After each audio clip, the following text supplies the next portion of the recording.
स्वागत है आपका हमारे YouTube चैनल पेनेशिया हिंदी पर। दोस्तों यहाँ मैं आज आपको श्लेष अलंकार कराने वाली हूँ। श्लेष अलंकार के बारे में देखते हैं। श्लेष अलंकार दोस्तों, श्लेष का शाब्दिक अर्थ होता है चिपका हुआ, यानी हम कह सकते हैं कि जहाँ पर किसी एक शब्द में दो या दो से अधिक अर्थ चिपके हुए होते हैं वहाँ श्लेष अलंकार होता है। यानी यहाँ पे हम देखने वाले हैं कि श्लेष अलंकार की परिभाषा क्या है। तो देखते हैं, श्लेष अलंकार की परिभाषा होती है जहाँ कोई शब्द एक बार प्रयोग में आया हो, एक बार प्रयोग में आया हो,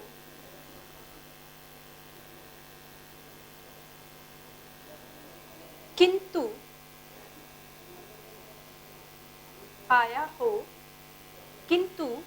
प्रसंग के अनुसार मतलब कहानी में जो भावार्थ दिया है, ठीक है। तो प्रसंग के अनुसार उसका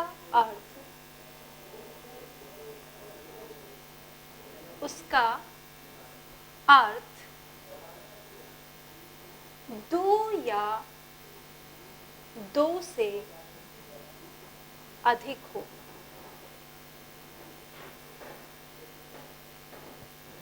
उसे हम क्या कहते हैं? श्लेष अलंकार कहते हैं। यानी श्लेष अलंकार हमारा कहता है जब कोई शब्द एक बार प्रयोग में आया हो किंतु प्रसंग के अनुसार उसका अर्थ दो या दो से अधिक हो, वहाँ हमारा क्या होता है? श्लेष अलंकार। तो हम इसकी परिभाषा पहले इसमें उदाहरण देखते हैं कि कैसे शब्द कोई एक बार आया हो और उसके अर्थ दो से अधिक हो। तो हम उदाहरण लेते हैं एक, इसके पहले नीचे उदाहरण ले लेते हैं। उदाहरण है हमारा, पानी गए न उबरे,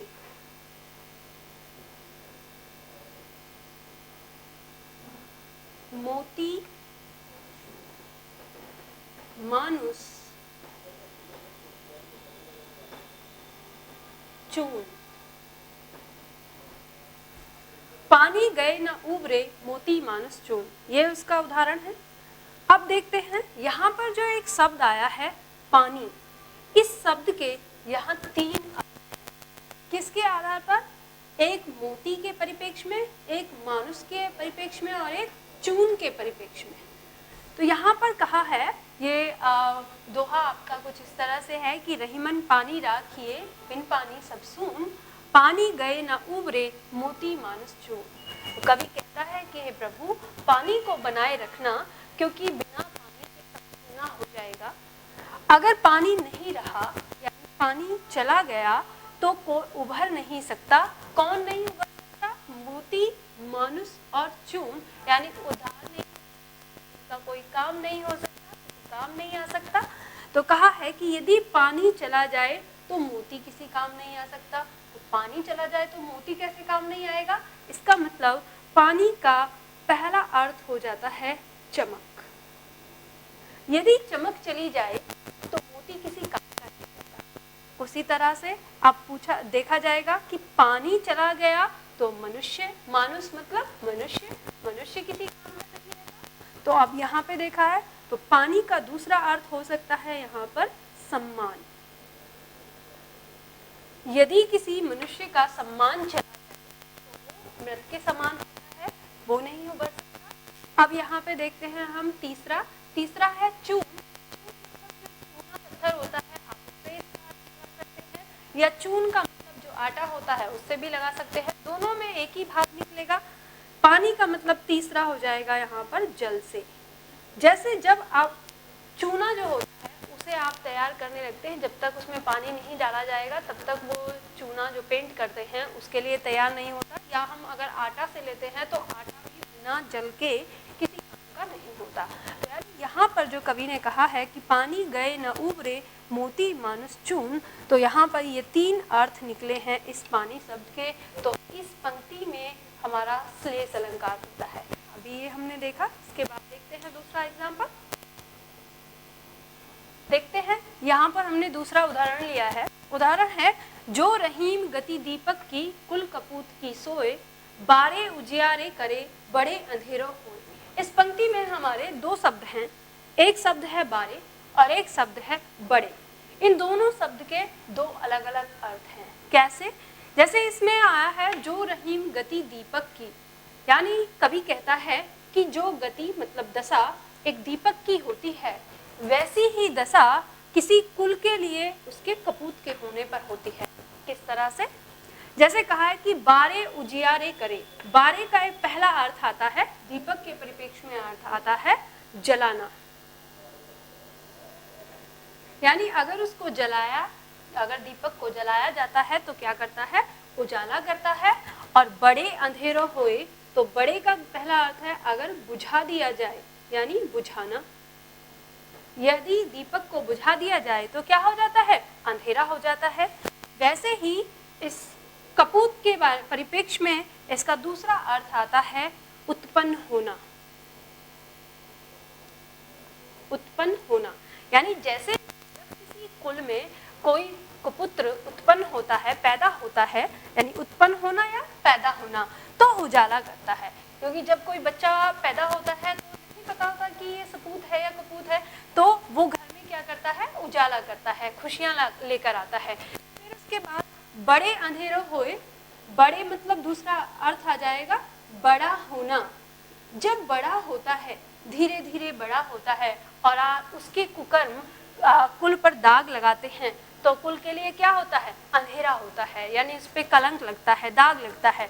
तो यानी यहाँ पे हम कह सकते हैं कि यदि एक दीपक जिस तरह से यदि जलाया जाए तो उजाला करता है और बुझा दिया जाए तो अंधेरा होता है, वैसे ही एक पुत्र जब किसी परिवार में पैदा होता है तो उजाला करता है, मतलब खुशियां लेकर आता है।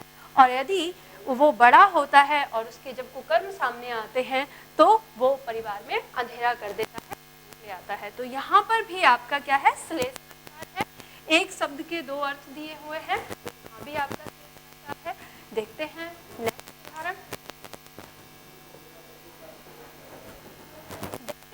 तीसरा उदाहरण, यहाँ उदाहरण दिया है आपका, सुबरन को खोजत फिरे कवि व्यभिचारी चोर। यहाँ पर जो आपका शब्द आया है सुबरन, इस सुबरन शब्द के यहाँ पर तीन अर्थ हैं। यहाँ कहा जा रहा है, कवि कहता है कि सुबरन को खोजते फिर रहे हैं कौन? कवि, व्यभिचारी और चोर। तो पहला यानी कवि के परिप्रेक्ष्य में इसका पहला अर्थ आता है अच्छे शब्द, यानी जो कवि होता है वो हमेशा क्या खोजता फिरता है? अच्छे शब्द खोजता फिरता है। और दूसरा अर्थ है इसका स्त्री।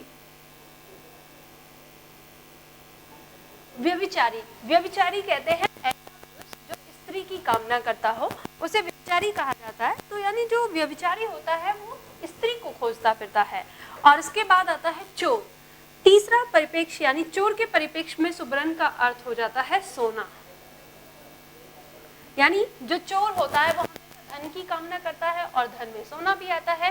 तो यानी वो हमेशा सोना की कामना करता है कि उसको सोना मिल जाए तो उसे कुछ लाभ हो जाए, तो इस तरह से। तो यहाँ पर सुबरन शब्द के तीन अर्थ हैं, अच्छे शब्द, स्त्री, सोना। तो यहाँ पर भी हमारा कौन सा श्लेष अलंकार होगा। तो यहाँ पर आप ध्यान दीजिएगा दोस्तों कि जो अलंकार होता है उसमें शब्द तो एक होता है, लेकिन प्रसंग के अनुसार के जो अर्थ होते हैं वो दो या दो से अधिक होते हैं, तीन हो सकते हैं, चार हो सकते हैं। यानी जिस तरह का उसमें प्रसंग दिया होगा, जिस तरह की घटना दी होगी, उसी तरह का उसमें आपका अर्थ निकलता है। तो यानी मैं समझती हूँ आपको श्लेष अलंकार बहुत अच्छे से समझ में आ गया होगा। तो यहाँ पे याद करते रहिए और मैं आपको और भी वीडियो लाती रहूँगी। साथ ही साथ दोस्तों मैं आपको एक बात बताना चाहती हूँ, यदि आप हिंदी की एक व्यवस्थित ढंग से क्लास करना चाहते हैं तो आप मेरी वेबसाइट पे जा सकते हैं। मेरी वेबसाइट है penisyahindi.com। यदि आप penisyahindi.com नहीं डाल सकते हैं तो आप दूसरा लिंक भी डाल सकते हैं nidhitomar.com। तो इन दोनों लिंक से आप में जा सकते हैं। वहाँ पर आपको एक सही ढंग से, यानी जो मैं ऑफलाइन में क्लास लेती हूँ वही क्लासेस आपको वहाँ पर मिल जाएंगी और इस तरह से आप अपने एग्ज़ाम की तैयारी कर सकते हैं। दोस्तों मैं आपको एक चीज़ बता देती हूँ, जैसे आप अलग अलग एग्ज़ाम की तैयारी कर रहे हैं, जैसे मान लो आप यूपी के किसी एग्ज़ाम की तैयारी कर रहे हैं, एमपी के किसी एग्ज़ाम की तैयारी कर रहे हैं, या राजस्थान के या कोई और भी स्टेट के, तो वहाँ पर हिंदी अलग अलग तरीके से पूछी जाती है। तो मैंने कोशिश यही की है कि आपको आपके एग्ज़ाम के अकॉर्डिंग ही मैं आपको हिंदी पढ़ाऊँ। तो आप जैसे मेरी वेबसाइट पे जाएंगे तो वहाँ पर आपको वो चीज़ें अलग अलग मिल जाएंगी। दोस्तों अभी जो आपका एडमिशन शुरू हुआ है, जो मेरा पहला बैच शुरू हुआ है, वो 23 तारीख से शुरू हो चुका है, यानी जिसमें आपकी जो क्लासेस हैं वो 29 तारीख से आपके पास आएंगी। आप 23 तारीख से अब यानी अभी से आप अपना एडमिशन ले सकते हैं, ताकि आपको जो नोटबुक है जो आपको लिखनी होती हैं वो नोटबुक आप तक पहले पहुंच जाएं, यानी जब आपके पास क्लास शुरू हो आपकी तो आपके पास पहले बुक पहुंची हो, क्योंकि मैं आपको बुक में से भी पढ़ाती हूँ। अब वो बुक में से कैसे पढ़ाती हूँ वो मैं आपको बता देती हूँ। जैसे कुछ नोटबुक मैंने आपके लिए तैयार की है। सपोज जैसे आपका वर्णमाला का एक चैप्टर है, वर्णमाला का अगर हम टॉपिक पढ़ रहे हैं तो वर्णमाला की अगर हर चीज़ को मैं आपको क्लास में लिखवाऊंगी तो वर्णमाला कम से कम आपका 6 दिन के लिए चला जाएगा आगे, क्योंकि हर चीज़ को लिखवाने में बहुत टाइम लगता है। तो मैंने अपनी एक ऐसी नोटबुक तैयार की है जिसमें कुछ चीज़ें लिखी हुई हैं और कुछ चीज़ें मैं लिखवाती हूँ आपको क्लास में समझाते हुए। तो इसीलिए आपको वो नोटबुक तैयार होनी चाहिए आपके पास पहले से। और दूसरा रीज़न ये भी है कि जैसे अगर मैंने 2 महीने का आपको सिलेबस दिया है हिंदी का, अगर सारी चीज़ को मैं लिखवाना शुरू कर दूँ तो ये सिलेबस आपका लगभग 4 महीने चला जाएगा। क्योंकि दोस्तों ध्यान रखिएगा, ये हिंदी भाषा है और जिसे हम हिंदी भाषा को हम भाषा विज्ञान भी कहते हैं। और ये विज्ञान वैसे ही विज्ञान की तरह होता है जैसे हम जानते हैं, यानी हिंदी भाषा कोई साधारण भाषा नहीं है। ये हिंदी भाषा आपकी अंग्रेजी भाषा से भी बहुत ज़्यादा कठिन हो जाती है। आपको इजी इसलिए लगती है क्योंकि वो आपकी मातृभाषा है। आप हिंदी पढ़ते हैं, हिंदी सुनते हैं, हिंदी देखते हैं, सोते खाते पीते सब काम आप हिंदी में करते हैं, इसलिए आपको ऐसा लगता है कि हिंदी बहुत आसानी से हो जाएगी। लेकिन जब आप क्लास करेंगे और आप जब एग्ज़ाम के क्वेश्चंस को देखेंगे तो आपको पता चलेगा कि हिंदी में तो बहुत सारी चीज़ें ऐसी हैं जिसके लिए हमें उसके तथ्य को समझना होगा, उसके पीछे के लॉजिक को समझना होगा कि ऐसा क्यों हुआ है। तो उसी के लिए मैंने क्लासेस तैयार की हैं। और तीसरा रीज़न एक ये भी है मेरे नोटबुक तैयार करने का, क्योंकि आप अगर मेरी क्लास पढ़ेंगे तो मैं जानती हूँ कि स्टूडेंट किस तरह की लापरवाही करते हैं। आज इस रफ में लिख लिया, कल उस रफ में लिख लिया, परसों उस रफ में लिख लिया, और फिर जब खो जाएंगी रफ और फिर उसमें बाद में कहेंगे हमें तो कुछ समझ में नहीं आया, मैडम ने कुछ ढंग से समझाया ही नहीं। तो ये सारी चीज़ें ना हो इसके लिए मैंने आपकी भाग 1, भाग 2 और भाग 3 इस तरह से करके 3 बुकलेट बनाई हैं, जिसमें आपकी हिंदी के नोट्स एक व्यवस्थित ढंग से आपके पास तक पहुंच जाएं। तो मुझे उम्मीद है आपको मेरा पढ़ाया हुआ समझ में आ रहा होगा। अगर आपको वीडियो पसंद आती है तो कमेंट करिए, लाइक करिए और साथ ही साथ शेयर भी कर दीजिए, अपने दोस्तों को भी